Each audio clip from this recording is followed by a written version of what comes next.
Ya.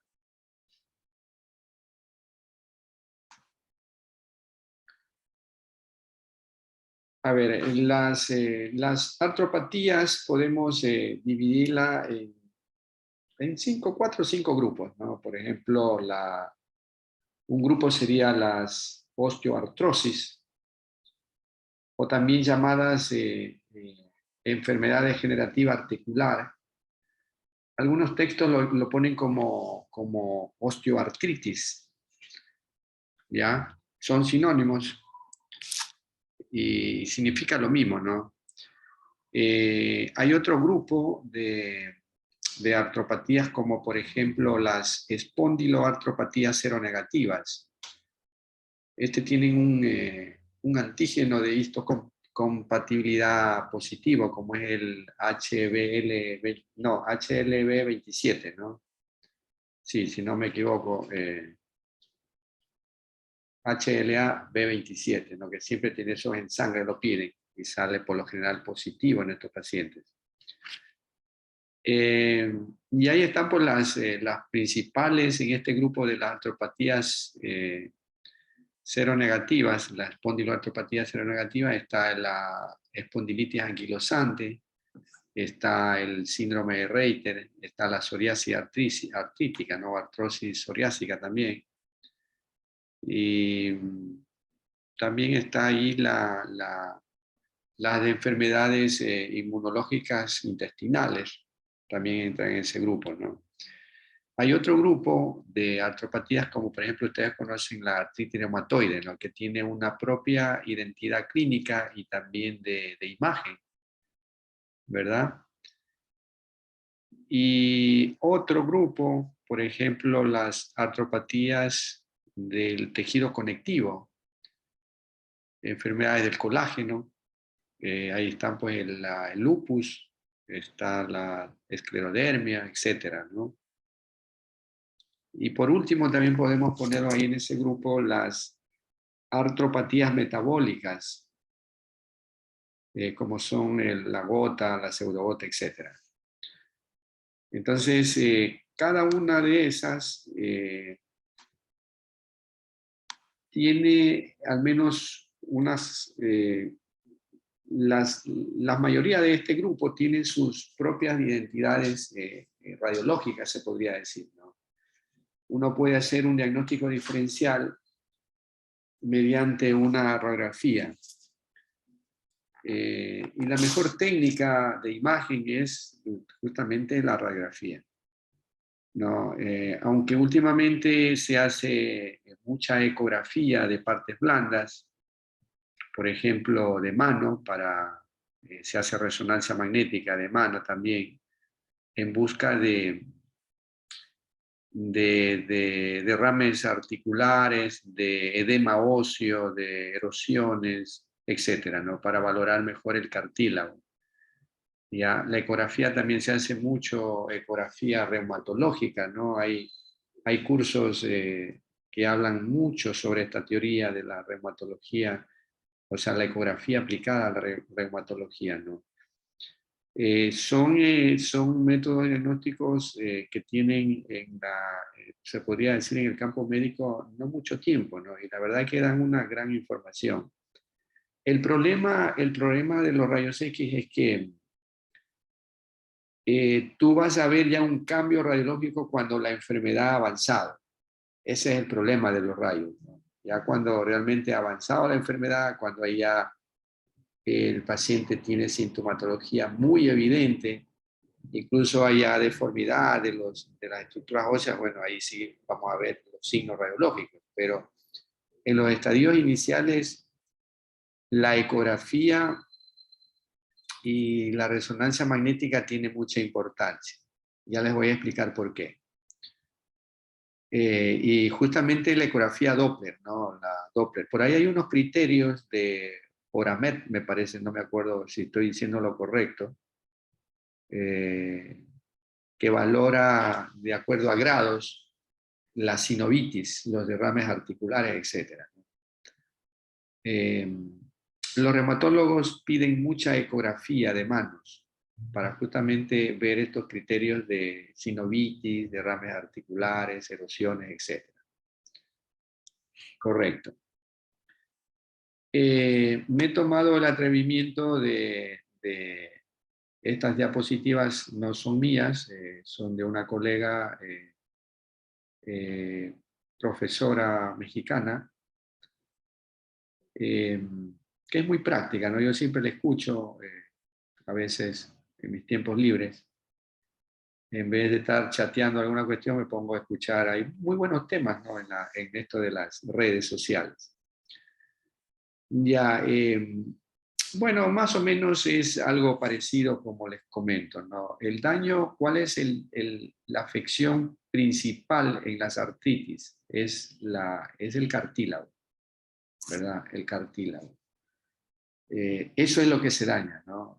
Ustedes saben, pues el cartílago es como una especie de esponja entre dos articulaciones que están acuñados ahí y que ese favorece el deslizamiento, el movimiento, etcétera, de una articulación, ¿no? Cuando se pierde el cartílago, esa articulación se va a deformar, va a doler, se hincha, se llena de líquido, etcétera, ¿no? Entonces, todo tiene su fondo aquí a nivel del cartílago articular. Las etiologías, lógicamente, van a ser de tipo inflamatorio,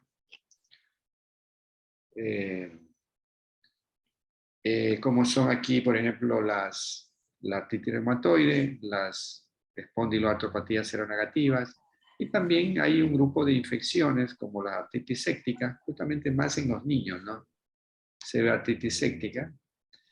Y las no inflamatorias están en el grupo de las osteoartritis principalmente.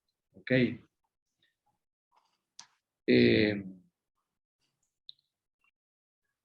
Buenas noches, profe. Buenas noches con todos. ¿Ah? Hola, ¿qué tal? ¿Qué tal, doctor? Sí. ¿Podría repetir, profe, por favor, Buenas noches, doctor. la La diapositiva? diapositiva. Sí, sí. La Gracias. diapo. Esta. Así es. Ya. Sí, ahí está, ¿no? Les comentaba Gracias, a los doctor. chicos de que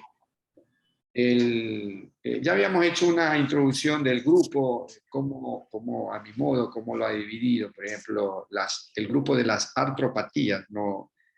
A la cabeza están las osteoartrosis. Hay otro grupo, por ejemplo, las espondiloartropatías seronegativas, la espondilitis anquilosante de la cabeza, la artritis reumatoide, otro grupo. Las artropatías del tejido conectivo, ¿no? La enfermedad del tejido conectivo, el lupus también produce la artritis reumatoide, el lupus, esclerodermia producen artritis. Y otro grupo metabólicas, ¿no? Como son la gota, etc.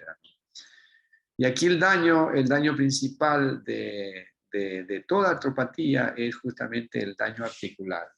Ahí radica el problema, en el cartílago. Y los orígenes pueden ser de tipo inflamatorio, o el daño puede ser de tipo inflamatorio y no inflamatorio. Ahí están las causas inflamatorias, las principales, y las no inflamatorias que generalmente son está ahí pues la osteoartritis, ¿no? O enfermedad degenerativa articular también la podemos llamar. Ya, dicho eso, vamos a ver algunos conceptos, a revisar las articulaciones, lo que más se afecta, ¿no? En este grupo, casi la mayoría, ¿no?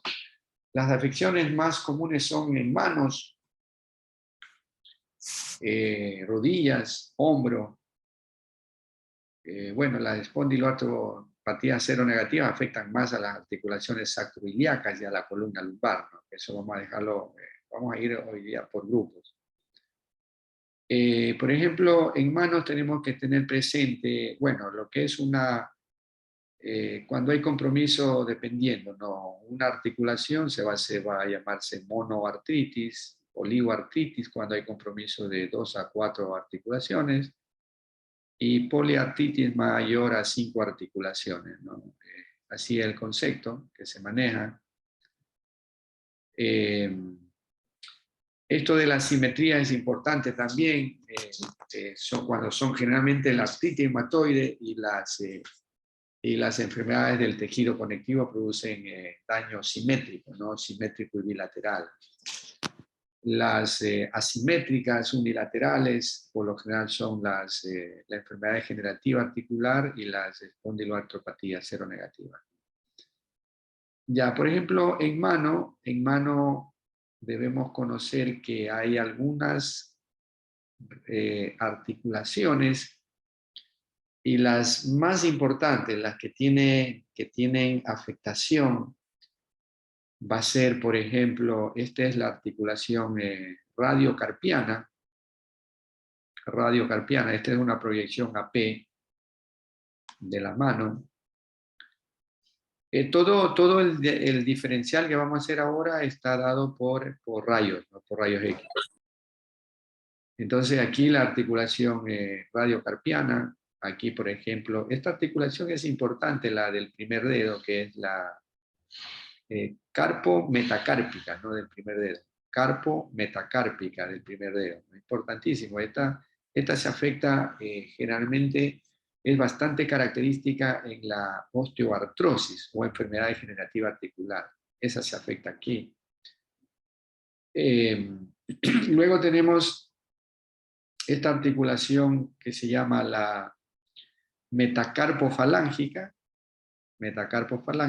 y aquí estas dos últimas que son las interfalángicas, proximal, y esta de acá es la distal, proximal y distal. O sea, en los dedos vamos a tener la metacarpofalángica y las interfalángicas proximal y distal. Entonces, facilito, ¿no? La radiocarpiana, tener siempre presente, radiocarpiana, la carpometacárpica, claro, del primer dedo, la metacarpofalángica y las interfalángicas proximal y distal. Como todos sabemos, toda articulación va a tener una superficie articular, eso lo vamos a ver más adelantito, ¿no? Va a tener una superficie articular y ahí va a haber lo que es el cartílago, ¿no? El cartílago articular que radiológicamente no se lo alcanza a ver, es importante ese dato. En los rayos X no alcanzamos a ver el cartílago. Vemos es el espacio articular. En teoría, se entiende que este espacio correspondería al cartílago, ¿verdad? Cuando hay pérdida del cartílago, el espacio articular se estrecha, ¿no? Disminuye. Un dato importante también es que aquí hay unas zonas desnudas que se llaman, esta es una articulación sinovial, ¿no? Aquí hay unas zonas desnudas en los bordes de los huesos que no está, ¿qué es eso de zona desnuda? Es decir, que el cartílago articular no llega a ese hueso, ¿ya? Únicamente va a estar presente ahí la membrana sinovial. Entonces, ese hueso está descubierto del cartílago, es la zona desnuda, ¿no? Ahí ocurren generalmente las erosiones marginales que se llaman, por ejemplo, en artritis reumatoide. ¿Ya? ¿Qué más sobre articulaciones? ¿Alguna pregunta? Bueno, la articulación va a estar sostenida por una cápsula articular, y dentro de la cápsula va a haber una membrana sinovial, y dentro de la membrana, en esa cavidad, va a haber líquido sinovial, ¿no? O sea, líquido sinovial que normalmente debe haber para la fricción y el movimiento de la articulación. Cuando uno hace ecografía de partes blandas, es decir, ecografía reumatológica, hay que valorar cada articulación. Es laborioso hacer una ecografía reumatológica en mano, ¿no? Porque tiene que buscar cada articulación de todos los dedos, ¿no? Las principales que les digo, ¿no? O sea, las principales, ¿no? La radiocarpiana, acá está carpometacárpica, la metacarpofalángica y las interfalángicas, ¿no? Siempre buscar en cada dedo.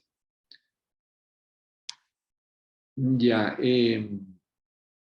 Otras articulaciones que debemos conocer y que se afectan con bastante frecuencia en el grupo de las osteoartropatías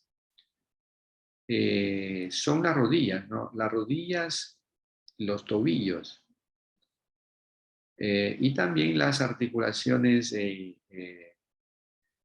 los dedos de los pies, ¿verdad? Por ejemplo, aquí tenemos una rodilla en proyección AP y lateral. Y siempre para valorar el espacio articular, el espacio real, cómo está realmente el espacio articular, hay que hacer con método de carga, que se dice, ¿no? Con carga. ¿Qué es esto de carga? Simplemente el paciente está de pie, se toma proyecciones de pie. Tanto, es decir, paciente parado, de pie, se toma una proyección AP y una lateral. De esa forma uno puede valorar correctamente el espacio articular, ¿no? Correctamente.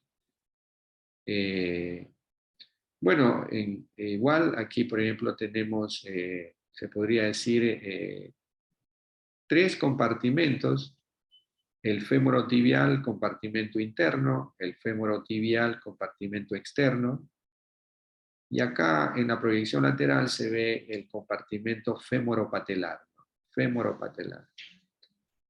Estas articulaciones también se afectan tanto en la artritis reumatoide como en la osteoartritis o enfermedades. Es importante ver cómo se ve normalmente el contorno de los cóndilos femorales, las superficies articulares. No hay osteofitos, no debe haber en un paciente normal, ¿verdad? Lo mismo acá también en la articulación del tobillo. Ver cómo están las articulaciones, por ejemplo, astragalino, astrágalo escafoideo, ¿no? Podría ser. Esta articulación astrágalo escafoideo se afecta con bastante frecuencia también en la osteoartrosis, ¿verdad? Osteoartrosis. Y estas son pues las articulaciones igual como que en la mano, ¿no? Las metatarsofalángicas y las interfalángicas proximales y distales. Aquí hay una división anatómica que nosotros usamos bastante. Por ejemplo, aquí hay una línea, 2 líneas, que vendría a ser esta línea de aquí, la línea más posterior en esta proyección lateral. En esta proyección lateral vemos esta línea posterior que se llama la línea de Chopard, ¿no? Y la línea anterior, que sería esta es la línea de Lisfranc. O acá en el plano anteroposterior tendríamos la línea de Lisfranc, sería esta, por aquí más o menos así. Y la de Chopard sería acá. Entonces, estas líneas dividen a los huesos en huesos del antepié, todo lo que está por delante hacia adelante acá, los huesos del medio pie, y todo lo que está de esta línea hacia atrás son los huesos del retropié. Ya así se dividen, ¿no? A los traumatólogos les gusta mucho esa terminología, igual los reumatólogos, ¿verdad? Eso es lo normal, ¿no? La parte normal de las articulaciones, ¿no? Por aquí les he puesto también, a nivel cervical es importantísimo, por ejemplo, a nivel cervical, la enfermedad que más afecta a la columna cervical es la artritis reumatoide. Y justamente la artritis reumatoide afecta a esta articulación, ¿ya? A esta articulación, es decir, la atlanto-odontoides, ¿no? Este es la apófisis odontoides y este es el arco anterior de la primera vértebra cervical. Aquí hay un espacio que normalmente no debe medir más de 2 milímetros este espacio. Bueno, esta es una reconstrucción sagital tomográfica, un plano reconstructivo tomográfico donde vemos fácilmente el espacio articular. Incluso aquí podemos ver aparentemente unos osteofitos hacia la parte superior, ¿no? Pero el espacio está conservado. Aquí radiológicamente este correspondería al espacio, esto que estoy señalando aquí con la flecha, ¿verdad? Esta línea radiolúcida que simula una fractura, un trazo de fractura. Acá es la misma imagen de aquí, lo único que he hecho es magnificarla, ¿no? Esa es la más grande y está midiendo, tiene un diámetro de 1.5 milímetros, o sea, menos de 2 milímetros. Esto es lo normal. En la artritis reumatoide va a haber una subluxación, es decir, el espacio articular aumenta, ¿no es cierto? Porque recuerden que, ¿qué es lo que hace la artritis reumatoide? ¿No? La inflamación constante, la hiperemia lleva al daño del cartílago, ligamentos, tendones, ¿no es cierto? Daña y eso se produce un proceso inflamatorio que se llama pagnus, ¿no? Así, creo que sí, el pagnus. Y eso daña los ligamentos, se rompen y se produce una subluxación. Entonces, cuando tú tomas una proyección en flexión, que tiene que ser flexionada, aumenta el espacio articular. Entonces, un criterio lógico de artritis reumatoide. Entonces, importantísimo también este espacio radiológico que se lo ve muy bien en una proyección lateral de la columna cervical.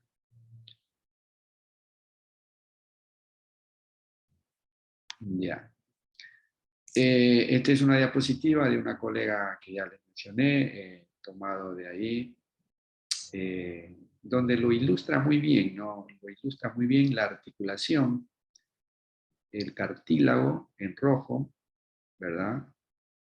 El espacio articular, donde está el líquido sinovial, la cápsula articular. Mira, y esta es la zona desnuda, ¿no es cierto? Mira, el cartílago no llega hasta acá, hasta donde se inserta o se ancla la cápsula, ¿no? Entonces, esta es la zona desprotegida de cartílago y aquí ocurren las erosiones, ¿verdad? Que siempre es característico de la artritis reumatoide. Entonces, lo normal de una articulación sinovial, ¿no?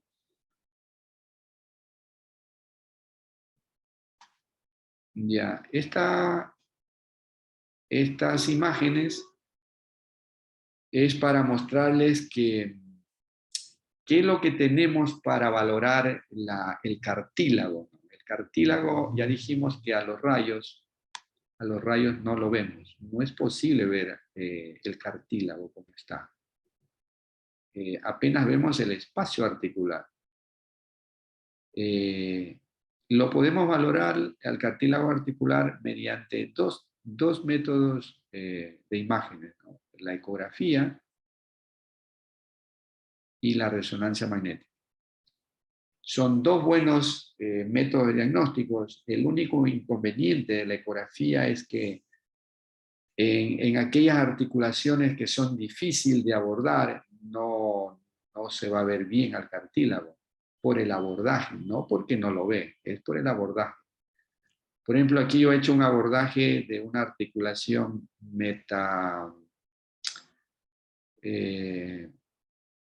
metacarpofalángica, articulación metacarpofalángica. Y esto negro, esta banda como semiluna negra, ese es el cartílago articular. ¿Ve? Cartílago normal y lo blanco sería la cortical del hueso, ¿no? El periósteo. ¿Ya? Aquí tenemos esta articulación, corresponde a la articulación femoropatelar, articulación femoropatelar. Y todo esto negro que ustedes ven aquí corresponde al cartílago de la rótula. ¿Ve? por ejemplo, en la rótula, cuando hay una enfermedad del cartílago se llama, bueno, además de la degeneración, también, por ejemplo, la condromalacia, ¿no? Se ve muy bien con la ecografía. Entonces, el cartílago a la ecografía aparece como una banda hipoecoica, ¿ve? En los niños y en los adolescentes, donde hay todavía placa de crecimiento, etcétera, este cartílago se le ve bien grueso, ¿no? Muy engrosado normalmente. Ya, pero en todo caso, mira que el eco es excelentemente bueno para valorar al cartílago articular. Incluso tú le puedes poner Doppler para ver si hay algún proceso inflamatorio. Bueno, y la resonancia también es excelentemente buena, de acuerdo a la secuencia, que hay secuencias que sirven para valorar al cartílago articular, precisamente al cartílago, ¿no? Nos da una mejor información, una mejor definición de lo que es el cartílago articular. Y esta, por ejemplo, es una secuencia MERGE en plano sagital, donde vemos aquí a la rótula. Por aquí estaría el ligamento patelar. Y este es la tibia y este es la fíbula, la cabeza de la fíbula.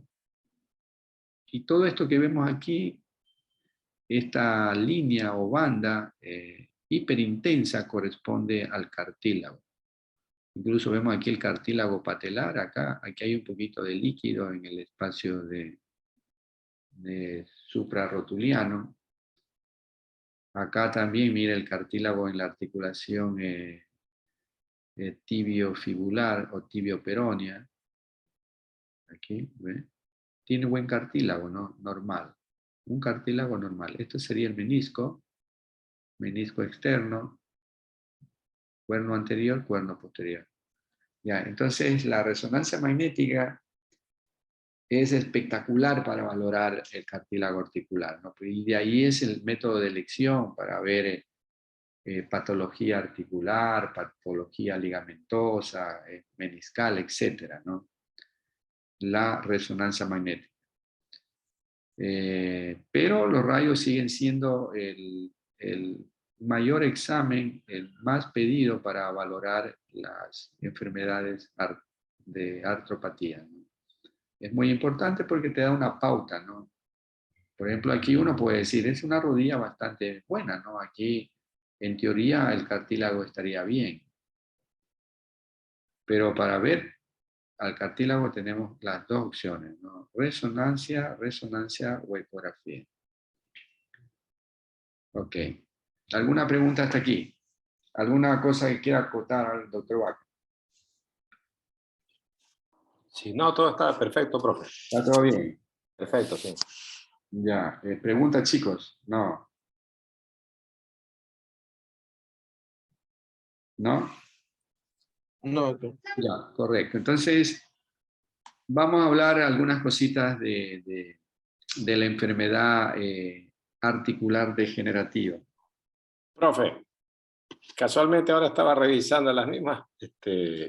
El tema de una mexicana están muy parecido a la foto. Yo creo que puede ser la misma. Puede ser Sí, la chévere, misma. bien chévere. Muy buena, sí. Muy Y buena. explica muy bien, sí, perfecto explica. Sí. Bueno, la enfermedad degenerativa articular es producto del sobrepeso, ¿no? Siempre tiene que haber un daño mecánico que desgaste el cartílago, ¿no? Y eso pues está a muchos factores. Por ejemplo, el más importante yo creo que es el sobrepeso, ¿no? El sobrepeso, el tipo de deportes que lo hagas, etcétera, ¿no? Tiene que ver mucho el antecedente deportivo, incluso ocupacional, biotipo del paciente, etcétera. Porque siempre tiene que ver mucho con pacientes, los que más tienen este problema de la enfermedad degenerativa son pacientes obesos, diabéticos, con un sedentarismo importante, etcétera, ¿no? Entonces, en esos pacientes vamos a tener los mayores daños de la alteración del cartílago. La osteoartrosis tiene unas características, ¿no? Bueno, puede afectar, como está aquí en el dibujito, a muchas, tanto a grandes articulaciones como a pequeñas articulaciones, ¿no? Pero es característico de la enfermedad degenerativa a las grandes articulaciones, rodillas y caderas. Rodilla y cadera, ¿no? Las dos, más importantes. A veces puedes tener problemas de acá también a nivel del hombro, pero yo diría que lo que más se ve es afectación de las rodillas, caderas y de las manos. Y a nivel de las manos vas a tener alteración de las articulaciones interfalángicas proximales y distales. Es clásico, ¿no? Así lo dice la literatura médica y realmente es así, ¿no? Y esta articulación es importantísima del primer dedo, la carpo-metacárpica, ¿no? Del primer dedo. Entonces, y ahí lo que vamos a buscar, ¿no? Los daños que vamos a ver a continuación, los daños articulares, ¿qué es lo que debemos buscarlo?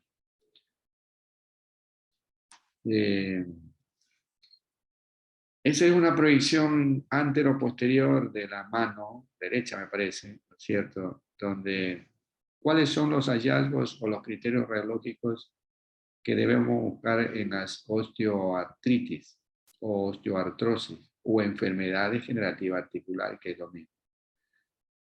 Entonces, como toda artropatía, va a producir, esto es general, ¿no? El estrechamiento del espacio articular va a ser general. O sea, esto es para todos. Siempre va a haber, el espacio articular va a estar estrecho, ¿no? Estrecho, disminuido. Primer dato.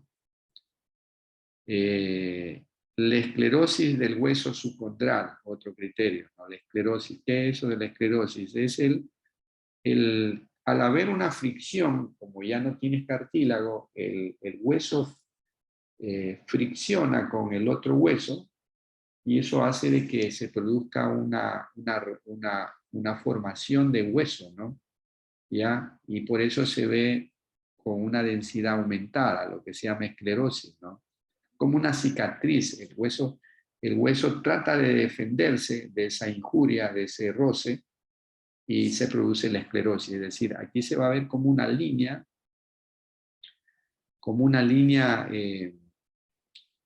radiopaca, ¿verdad? Sí lo ven, ¿no? Una línea radiopaca. Y esto es lo que se llama la esclerosis subcondral, ¿ya? Van a ver, por ejemplo, en la osteoartritis va a haber osteofitos, presencia de osteofitos marginales, ¿verdad? Pueden haber quistes subcondrales, aquí, pero bueno, aquí podría ser esto un quiste subcondral. ¿Ya? Pueden haber quistes subcondrales. No hay osteoporosis en la artritis, en la osteoartritis, ¿no? No se ve osteoporosis. Es decir, la mineralización está conservada en estos huesos, ¿verdad? Y en la mano, la osteoartrosis va a afectar a esta articulación, es decir, la carpo-metacárpica del primer dedo, o en este caso está conservada, y las articulaciones interfalángicas proximales y distales. Eso es lo característico de la osteoartrosis, ¿no? Esta articulación, la metacarpofalángica por lo general está conservada. Y así es, ¿no? Mira, aquí por ejemplo está bien esta articulación.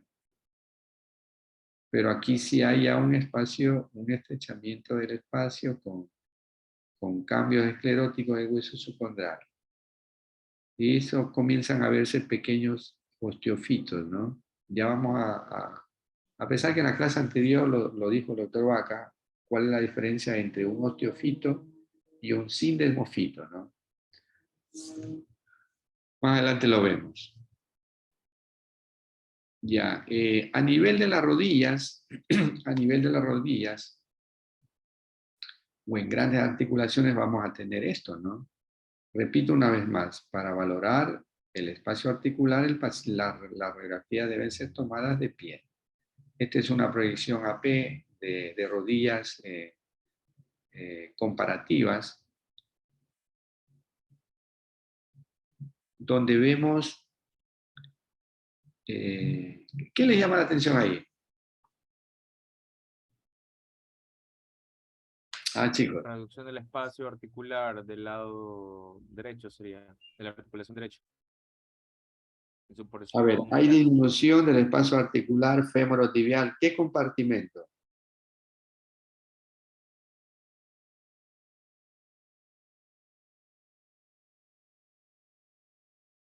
¿Ah? Recuerden lo que les dije, ¿no? Esta es la articulación femorotibial, ¿no es cierto? Que tiene un platillo externo y un platillo interno, o medial, también llamado medial o lateral. Entonces, este es el compartimento femorotibial externo o lateral. Y este es el compartimento femorotibial medial o interno. Entonces, ¿cuál es el que está comprometido? Es el interno, ¿no? Es el interno. ¿No es cierto? Hay un pinzamiento severo, ¿no? Un estrechamiento severo del espacio articular con cambios escleróticos del hueso subcontral, ¿no? Mira, ves blanco el hueso, ¿ya? En cambio que el espacio fémoro-patelar externo está conservado, ¿ves? Y eso hace de que estas rodillas tienen, ¿qué tienen? ¿Varo o valgo? ¿Tienen incidencia al varo o al valgo?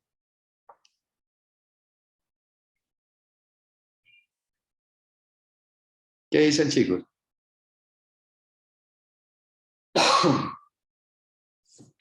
Perdón. Álvaro, doctor. Al Varo. valgo. Varo. Al valgo tú dices.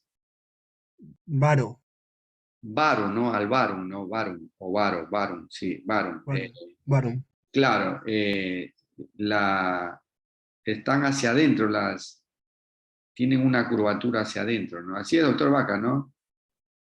Son como Así es, profe. las piernas de los jugadores, ¿no? Que son medio chuecos, ¿no? Así es. Como el brasileño este, ¿cómo es este? El famoso brasilero, ¿cómo es? Neymar, ¿no? Neymar tiene rodillas en varo, ¿no? Si la han visto a Neymar, ¿no? Súper en varo, ¿no? Súper varo. Ese tipo va a terminar con una artrosis terrible, ¿no? Claro, todos los No futbolistas. son rodillas normales.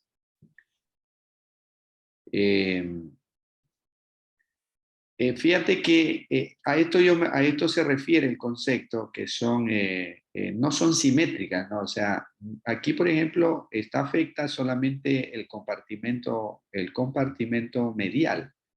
El lateral está conservado, ¿ya? A eso se refiere de que son asimétricas, ¿no? No hay afectación. En esta rodilla no hay una afectación simétrica, o sea, solamente hay daño de un lado, pero el otro lado está conservado.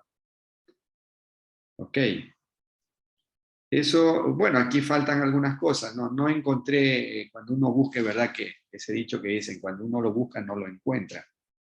Yo tengo muchas fotografías, pero al momento no las encontré, ¿no? ¿Dónde estarán? Pero aquí, por ejemplo, debería haber osteofitos, los osteofitos, que aquí no lo veo claramente, osteofitos. Aquí pareciera esta imagen radiolúcida, esto podría ser un quiste o geoda subcondral, ¿verdad? No están todos los criterios de osteoartritis, ¿no? Pero con este es suficiente. Aquí hay al menos 3, ¿no? El estrechamiento o pinzamiento, la esclerosis subcondral y la rodilla en varo, ¿no? Rodillas en varo. Ya. A nivel de las caderas, ¿qué es lo característico a nivel de las caderas? Ya dijimos, ¿no? Es algo muy elemental, ¿no? Ya dijimos que algo común, se podría decir, signos directos o signos para todas las artropatías sería la esclerosis, la disminución del espacio. Eso se va a ver en todas las artropatías, ¿no? Todos los grupos. Pero, por ejemplo, a nivel de la cadera, la migración de la... Bueno, este paciente tiene, además, parece que este paciente ha tenido una displasia de cadera, ¿no? Algo anormal de cadera, porque fíjate que casi no tiene cuello. No encontré otras, pero seguro que más adelante lo he de cambiar porque no es tan característica. Pero sí nos sirve para ver el estrechamiento del espacio articular. Fíjate que todo esto es hueso blanco, hueso muy radiopaco, ¿ya?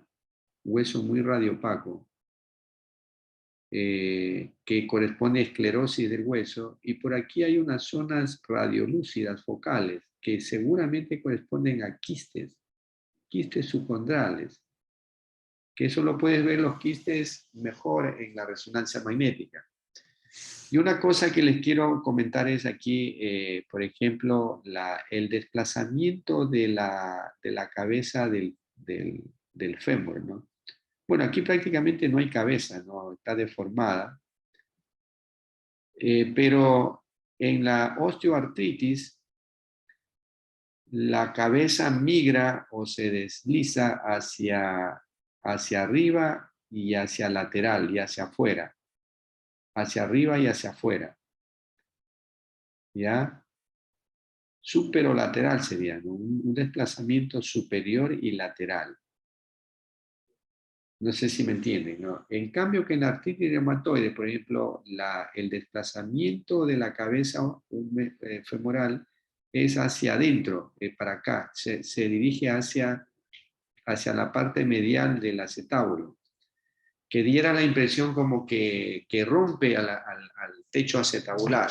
La cabeza se mete para acá, ¿ya? Ese es el diferencial. Uno ve cómo se desplaza la cabeza, ¿no? Para dónde está migrada la cabeza. Por ejemplo, aquí esta cabeza está migrada hacia afuera, ¿no? Mira, hacia arriba y hacia afuera. No está hacia adentro, ¿verdad? Esos criterios hay que tenerlos presente cuando valoramos una cadera de una artrópata, ¿no? Una artropatía.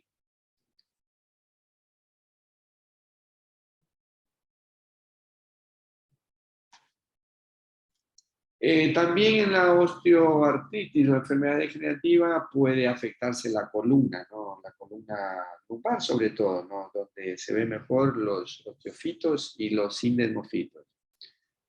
El doctor Vaca, como le dije antes, explicó la vez anterior cuál es la diferencia entre un osteofito y un sindesmofito, ¿no? Recuerden que los osteofitos o los también sindesmofitos son prominencias óseas, ¿no? O también podríamos llamarlo como excrescencias óseas, que nacen de los bordes de los cuerpos vertebrales, generalmente los bordes anterolaterales, o sea, anteromediales y o laterales.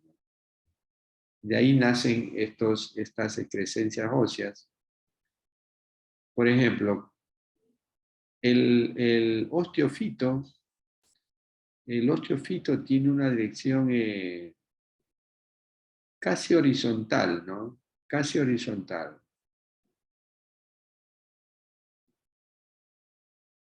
En cambio que el sindesmofito, como pico el oro, tiene una dirección vertical, ¿no? Así es, doctor Vaca, ¿no? Una dirección vertical del cinemofito. Mira, por ejemplo, aquí.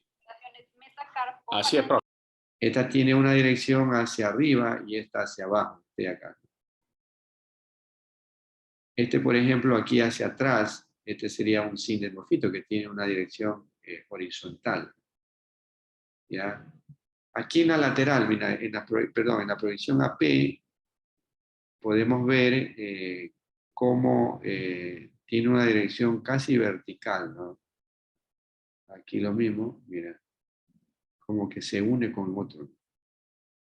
Ya, entonces, a nivel de la columna también vamos a ver. Esta radiografía es solo para poder explicarles la presencia de cómo diferenciar un osteofito y demofito, ¿no? Por ejemplo, aquí falta, para que esta radiografía sean consideradas como una osteoartrosis, deberían de estar los espacios intervertebrales disminuidos, ¿no? Disminuidos. Y aquí están bastante conservados los espacios intervertebrales. Recuerden que la vértebra tiene una morfología casi cuadrada, podríamos decir. Tiene un borde anterior, un borde posterior, un platillo superior y un platillo inferior, ¿no? Y tiene ángulos anteriores y ángulos posteriores. Y también podríamos decir ángulo antero-superior, antero-inferior, póstero-superior y póstero-inferior. ¿De acuerdo? Y aquí los agujeros de conjunción. Ya.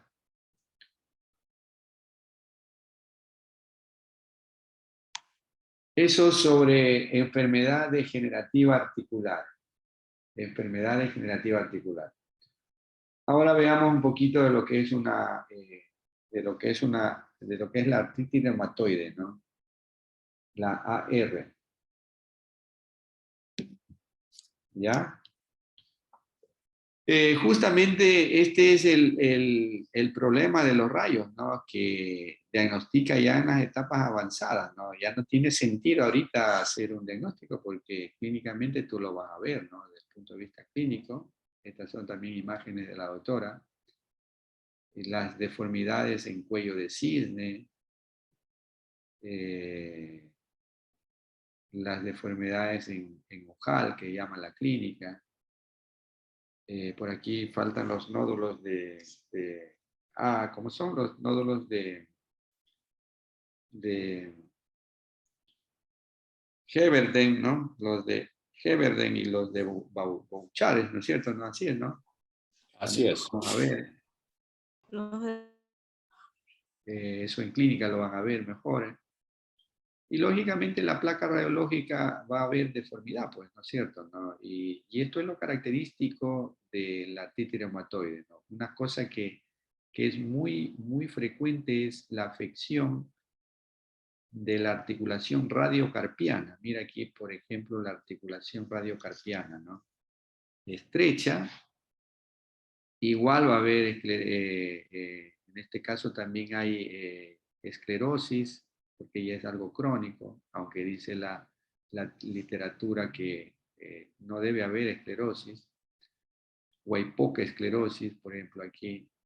Mira que hay afectación de las articulaciones metacarpofalángicas y de las interfalángicas proximales, ¿no? Las distales casi están conservadas, ¿no? No hay mayor afectación. ¿Ve? Más son esta y aquí, la radiocarpiana. Y ya hay la osteoporosis, ¿no? Fíjate que es un hueso muy radiolúcido, mira. Esto es lo que se llama osteoporosis yuxtaarticular, ¿no? O periarticular también llamado. Es un hueso muy radiolúcido, ¿no? Si tú comparas este paciente que tiene una osteoartrosis, fíjate que el hueso está conservado, la mineralización del hueso está bien. ¿Ve? Un hueso normal, ves la cortical, ves la médula ósea. Mientras que aquí tienes adelgazamiento de la cortical, un hueso, la médula ósea es muy radiolúcida, hay mucha desmineralización, la osteopenia yuxtaarticular. ¿Y qué articulaciones son las más afectadas a nivel de la mano? Son las radiocarpianas, como vimos aquí, la radiocarpiana, las metacarpofalángicas, esta de aquí, y las interfalángicas proximales, que son estas. En la AR se respeta generalmente las interfalángicas distales. ¿Ok?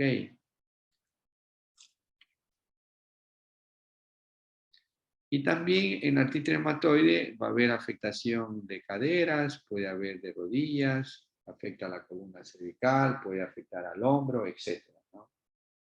Y tiene también sus características, ¿no? Por ejemplo, en columna cervical se afecta la articulación que ya les comenté, la atlanto-odontoideas. En cadera es bastante común la afectación. Y lo va a hacer de esta forma, ¿no? Por ejemplo, esta también es una diapositiva de la doctora. Fíjate que cómo está señalando la flecha, ¿no? La migración de la cabeza es hacia axial, dice el término, ¿no? Hacia axial, hacia interno. No es hacia afuera, no es superolateral, no. Eso lo hace la osteoartropatía. Lo hace hacia adentro, ¿no?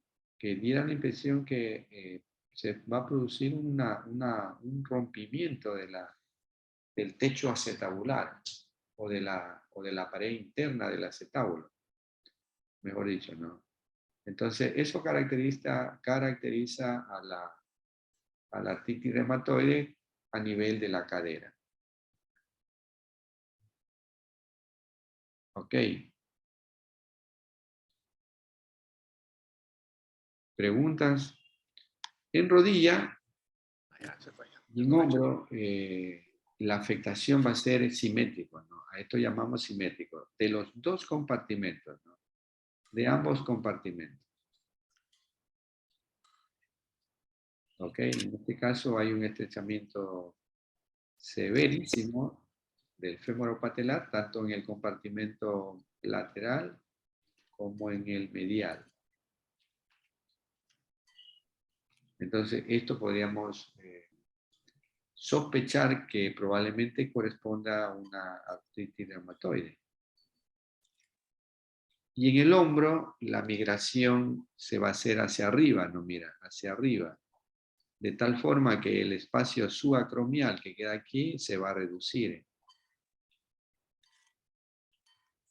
Y lógicamente en el contorno de la cabeza del húmero vamos a ver sutiles imágenes radiolúcidas que corresponden a quistes subcondrales, ¿no? Muy pequeñitos, ¿no? Aunque no es característico, pero ahí parece que aquí hay, ¿no? El estrechamiento de la articulación glenumeral y la migración cefálica, ¿no? ¿Por qué migró? Igual, porque probablemente haya roturas del manguito rotador, de los tendones del manguito rotador o también de la cápsula articular, ¿no? Entonces migra hacia arriba la cabeza humeral.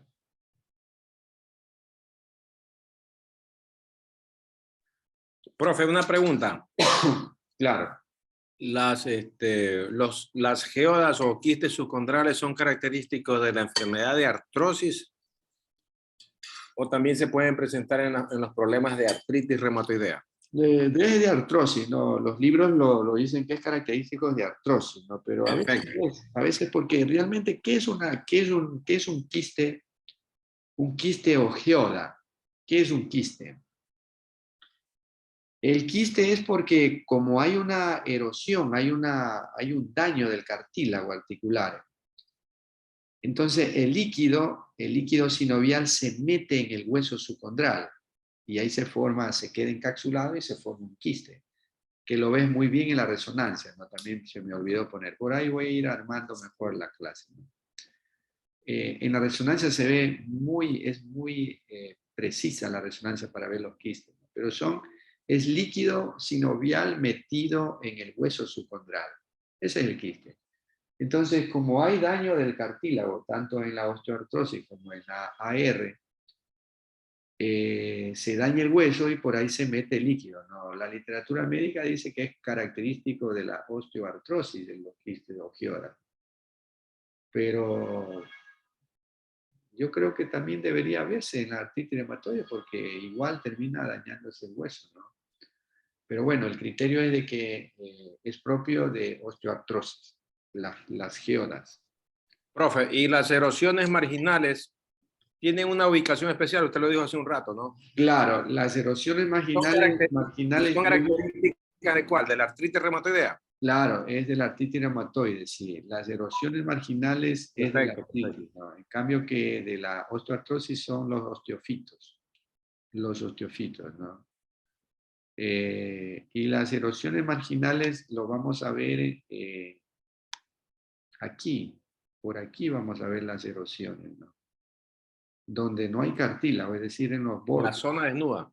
en las zonas desnudas, correcto. Perfecto. Ahí vemos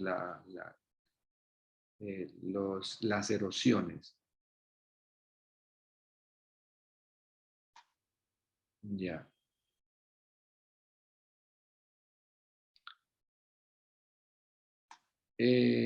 Aquí tenemos una subluxación en un paciente con AR.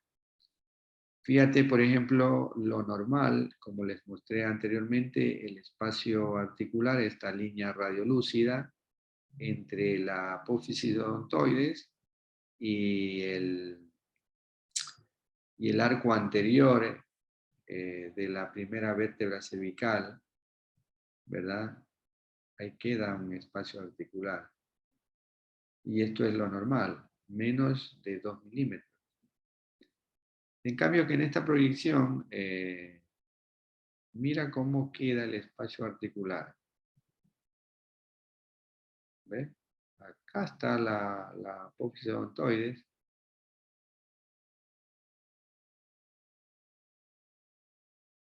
Y, perdón, aquí este es el arco anterior de la primera vértebra cervical y acá estaría la apófisis odontoides, ¿no es cierto? El espacio articular queda totalmente agrandado, muy agrandado. Entonces esto uno diagnostica como una subluxación atlantoaxial o atlanto-odontoides, más elegante, ¿verdad? Eso hay que buscar en cuando un paciente con antecedente de artritis reumatoide tiene dolor cervical refractario al tratamiento, entonces hay que buscar ese tipo de patología. Correcto. Ya. Bueno, acá también en los pies puede afectar la artritis reumatoide. Y esto es lo que se llama hallux, ¿no? Hallux valgus. Hallux valgus. Mira cómo se produce una angulación justo del primer dedo del pie. Y esto realmente es un problema, ¿no? El paciente no puede usar zapatos cerrados, ¿no? Porque duele. Bueno, hoy en día hay tratamientos, mejoran este tipo de angulaciones. Ya.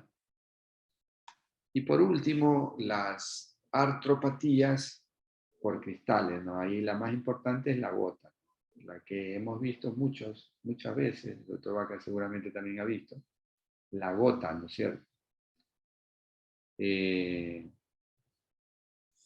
¿Cómo hacemos el diferencial en este tipo de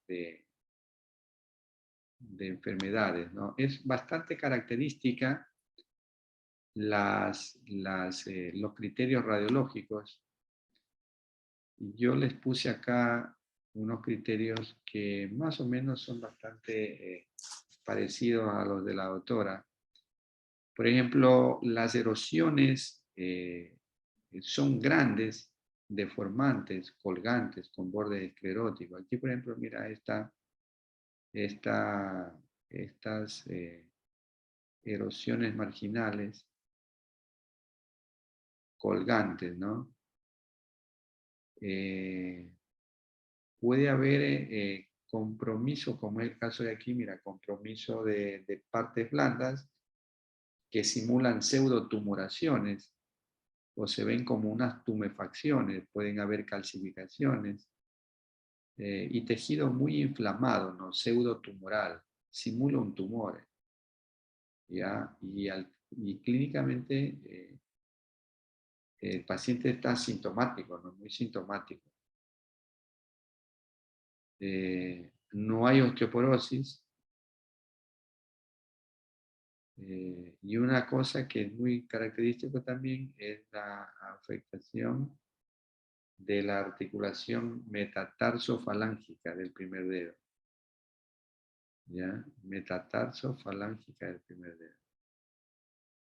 Ok, correcto. Aquí hay una destrucción ósea con tumefacción de partes blandas, con erosiones o fragmentos colgantes que llaman, ¿verdad? Parece como una fractura patológica.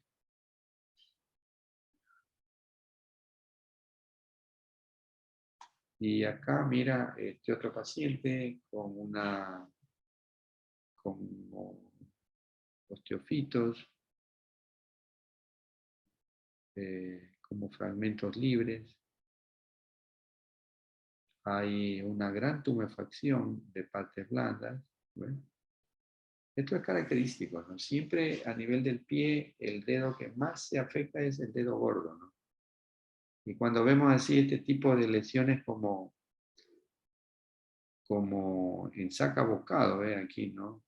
Esta es muy clásica, ¿no? Mira, borde esclerótico.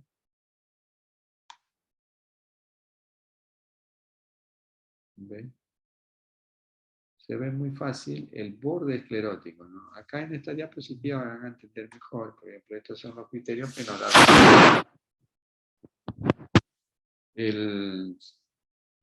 el margen sobresaliente, ¿no? Tiene un margen óseo sobresaliente, como un osteofito sobresaliente, ¿no? Lo ponen como margen sobresaliente o colgante también, lo llaman algunos otros colegas, libros. Ya, el borde esclerótico, bueno, el edema de tejido blando, que eso que siempre también va a estar en un proceso inflamatorio, cuando hay un proceso inflamatorio. Y el espacio articular en la gota puede estar conservado, dice la autora, ¿no?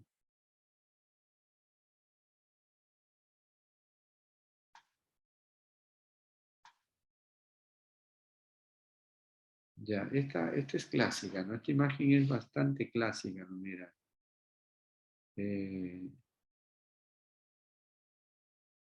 Un osteofito o erosión colgante, el borde esclerótico, la tumefacción de parte blanca. ¿Ok? Profe, esta lesión es la que se conoce como podagra. Podagra. Podagra. Así es. ¿Qué es la podagra? La podagra en la gota es la lesión característica que se forma a nivel de la articulación, de la primera articulación metatarso-falángica del dedo gordo. Ya, o sea, es el tejido inflamatorio de partes blandas. Así es, y también la lesión osteolítica que genera la gota a ese nivel. Claro, ya podagra. O sea, es más o menos No lo había característica de la escuchado. gota. Sí, sí. Bien, Es bien. un signo clínico y radiológico que es bastante característico de la gota. La en el pie. podagra. Y el dedo no es lo mismo el dedo de salchicha, ¿no? No, podagra. El dedo en salchicha, eso es de la psoriasis, me parece, ¿no? Eso se ve en la psoriasis, ¿no? En la artropatía psoriática. Esclerodermia, doctor. Eso era en ¿Perdón? esclerodermia. Dedos en salchicha eran esclerodermia, según Parreras. De las colagenopatías. Sí, efectivamente.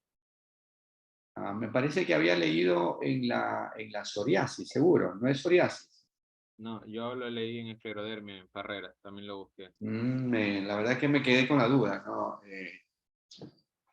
Me parece haber leído en la artritis psoriásica que se produce en los dedos de salchicha. Bueno, habrá que leerlo, ¿no? O sea, tú dices en las colagenopatías. Más bien porque son alargados, tú dices así, ¿no? Son dedos alargados, produce bueno, la esclerodermia, en teoría, ¿qué produce desde el punto de vista radiológico? ¿No? Produce atrofia de tejidos, ¿no? Atrofia de tejidos, produce calcificaciones, también puede producir osteopenia yuxtaarticulares. Y ese sería el dedo en salchicha, el alargado, pero yo lo tengo todo lo contrario. El dedo en salchicha es un dedo gordo, hinchado. Bueno, estábamos ahí, estamos leyendo. ¿Ah? Ya, voy a revisar ese dato. Ok. Lo cierto es que la gota, como dice el doctor, produce mucho daño destructivo óseo, ¿no? Y es muy grosero la destrucción, ¿no? Como colgajos, ¿no? Como colgajos, mucho edema de tejidos blandos, lo que es los tofos, ¿no? Tofos, yo lo conozco como tofos, ¿no? Etcétera, ¿no? Entonces hay que pensar en gota. Y claro, la característica es aquí, ¿no? Es aquí en esta articulación. Mira, acá de los dos casos, mira, aquí y acá también. Pero aquí ya se ha destruido casi todos los restantes huesos. Ujú. Bueno, estos son ejemplos. ¿Qué les parece? ¿Cuál sería el diagnóstico de esto?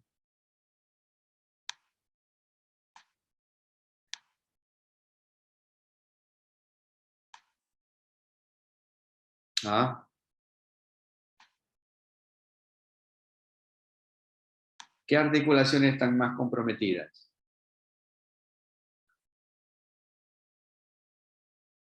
Las interfalángicas proximales y distales, ¿no? Hay mucho hueso subcondral, esclerosis subcondral, hay estrechamiento del espacio.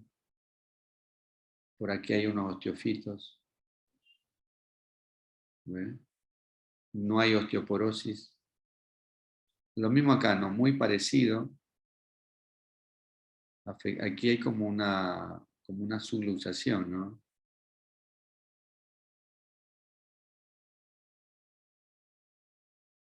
Ya. ¿Y esta manito qué te parece?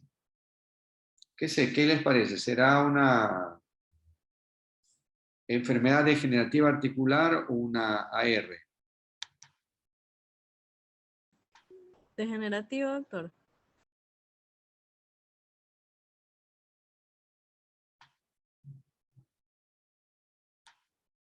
Degenerativa. Yo creo que es degenerativa, doctor. En la degenerativa la articulación radiocarpiana es normal. Mira cómo está esta, está alterada. Mira, el estrechamiento del espacio articular radiocarpiana. Está muy estrecho, ¿no? Y mira que el hueso tiene una densidad disminuida, ¿no? Es un hueso un poco más radiolúcido, no hay osteopenia. A pesar que, bueno, en todas las manos no vamos eh, a buscar todos los signos para pensar en una determinada enfermedad. Con un signo que tú veas, con uno o dos signos, tú ya puedes orientar el diagnóstico, ¿no? Y muchas veces no se dan todos los criterios, los 4 o 5 criterios que se nombran.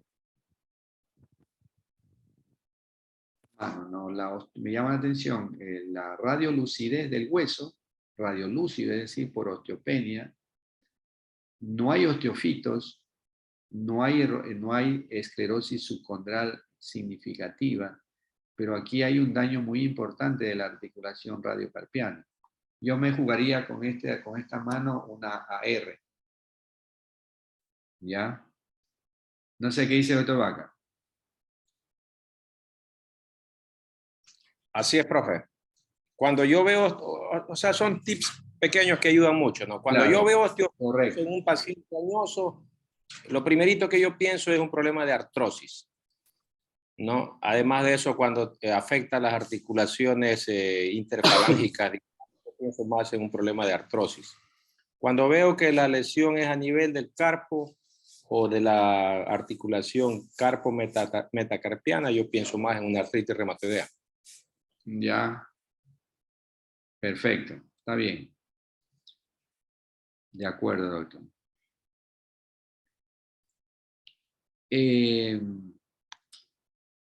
Este temita lo vamos a dejar para la próxima de lo que es las espondiloartropatías seronegativas, ¿no? Este es un tema muy interesante y dentro de este grupo la patología que más importante es la espondilitis anquilosante, ¿no?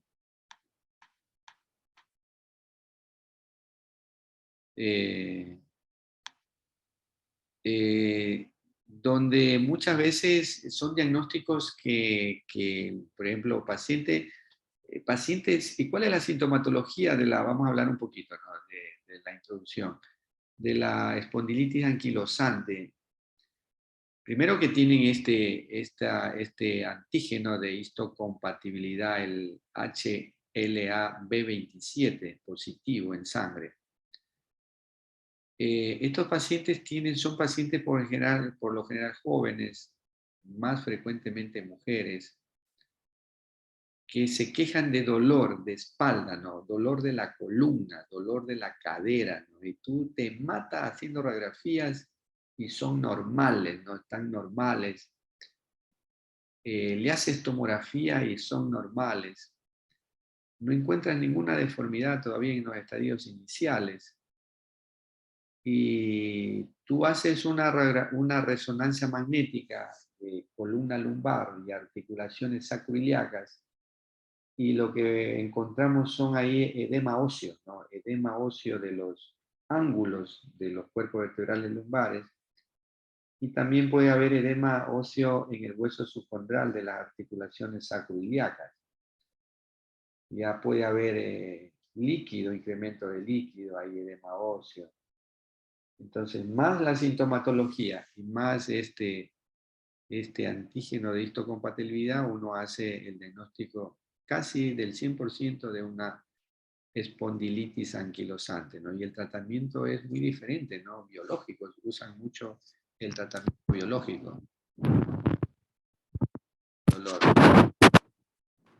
Por ahí.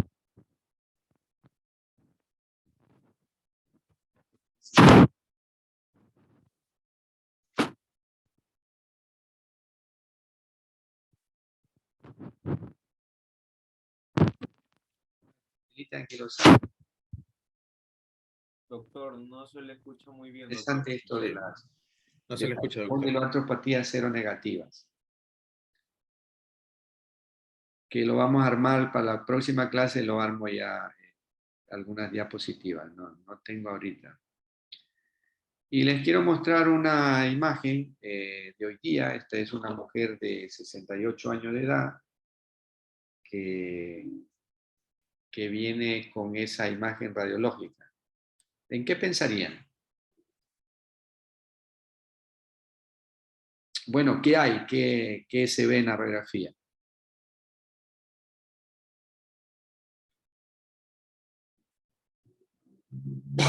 ¿Mm?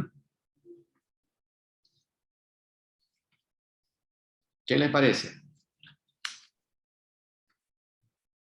Una deformidad del parénquima óseo. ¿Ah? Ay, perdón. No, Una no. lesión osteolítica. Hablen fuerte. Una lesión osteolítica. Ya tú dices lesiones osteolíticas, ya, perfecto. ¿Alguien más? ¿O qué más? ¿Qué más ves?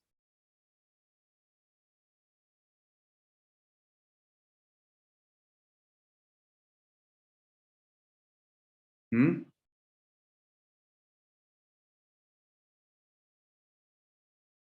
Se ven como múltiples fracturas, Doc. No Ya, sé. fractura, correcto. Ya. Asimismo, signos de edema. Sí, seguramente hay edema también. Bueno, hay una fractura, hay una discontinuidad de la cortical, hay unos trazos o líneas de fracturas, correcto. Hay lesiones osteolíticas, correcto. Hay zonas de transiciones eh, amplias, ¿no? Amplias. Mujer de 68 años de edad, ¿qué pensaría? ¿En qué patología pensaría? O sea, esto seguramente es una fractura patológica, ¿no? Es una fractura patológica. Entonces, ¿cuál sería el diagnóstico, cuál sería el posible diagnóstico en esta paciente? Diagnóstico clínico, algo más tiene esta señora. Posible metástasis, Doc. Ya, un buen diferencial es metástasis, correcto. Y otra, Natural del hueso, la tipo de fractura patológica. Además de que el hueso del parénquima no es homogéneo. no, sí, ya dijimos metástasis, está bien. Otro diferencial. Osteomielitis. Correcto, ¿no? Sí, muy bien. Osteomielitis, sí, por supuesto. La osteomielitis es un tema que está metido ahí en los libros, sí, siempre dice la literatura médica, la osteomielitis considerarla siempre en el diferencial, en una lesión fea. Siempre la osteomielitis va, siempre. Tanto en el viejo, en el adulto, como en el niño. Con mayor razón en el niño, ¿no? La osteomielitis siempre, cuando uno ve una lesión fea, acuérdense de ese término, una lesión fea ósea, no descartar osteomielitis. Está bien, correcto, correctísimo. Y no es osteomielitis, otra.